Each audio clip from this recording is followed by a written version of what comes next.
Well, unfortunately, the BBC, or more accurately TV licensing, is kind of going to pee on all our bonfires and say you're going to have to pay a TV licence whether you like it or not, because it appears they're about to close, as they more than likely see it, the last remaining loophole, and therefore means we're going to have to pay a TV licence no matter what we watch. And I say that because according to this article it says that households who only use streaming services such as Netflix may have to pay the BBC licence fee under new rules. But before anyone says something in the comments like, "Oh really, well they've been doing that for a while if you watch it live," or "I hate the Smug one." Well, unfortunately, I'm not talking about that. I'm talking about streaming on-demand programmes. It's just absolutely outrageous, especially in this day and age when there are so many other TV channels and streaming services that won't actually benefit from any funding from the TV licence itself. It's just absolutely ridiculous, isn't it?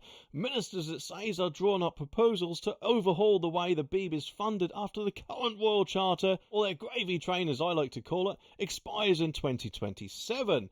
And no doubt the pressure is on because more and more people seem to be leaving the BBC TV licence kind of like a sinking ship, really, eh? Which, in my opinion, is what the BBC is. But anyway, options being weighed up include bringing in an advertising or subscription model to replace the annual TV licence, Bloomberg reported, and we have heard this for some time. But if they bring in this new measure, it will surely mean that all of us will have to pay the TV licence, whether we watch live TV or not.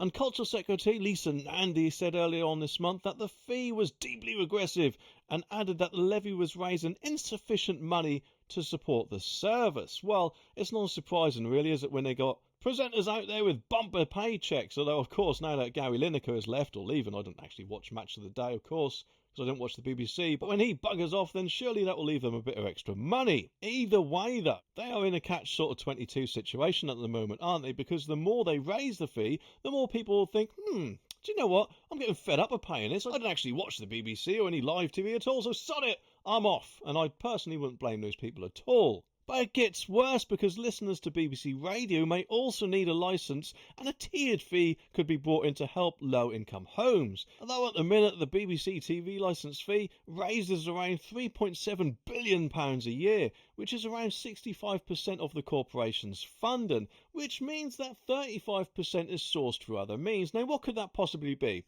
More than likely selling off their shows to other countries, which, if they went down the adult subscription route, this makes you wonder how much income they would receive, doesn't it? Because if they went down the advertising route, it'd be companies paying the BBC, not let alone me and you. Although actually, of course, there's nothing little about me. But anyway, what have they said about it then? Well, the BBC spokesperson says, and this is actually quite funny, "We want everyone to get value from the BBC." Well, good luck from that. Which is why we're focused on delivering what audience want from us. Well, unfortunately, I personally don't think shows like Mrs. Brown's Boys kind of qualifies for that. But anyway, trusted news. There's a laugh, isn't it? The best homegrown storytelling and the moments that bring us together. Be honest though, I'm kind of wondering what those moments are. The article also says that around 80% of homes pay the BBC fee, but evasions, the BBC more than likely see it as, is up to more than 10%. And this is what I have a real bugbear with. It's not evasion if you legally don't have to pay the TV licence fee because you don't watch live TV or the BBC itself. However, of course, if this is brought in, that 10%, which I'm part of, is going to have to start paying, apparently.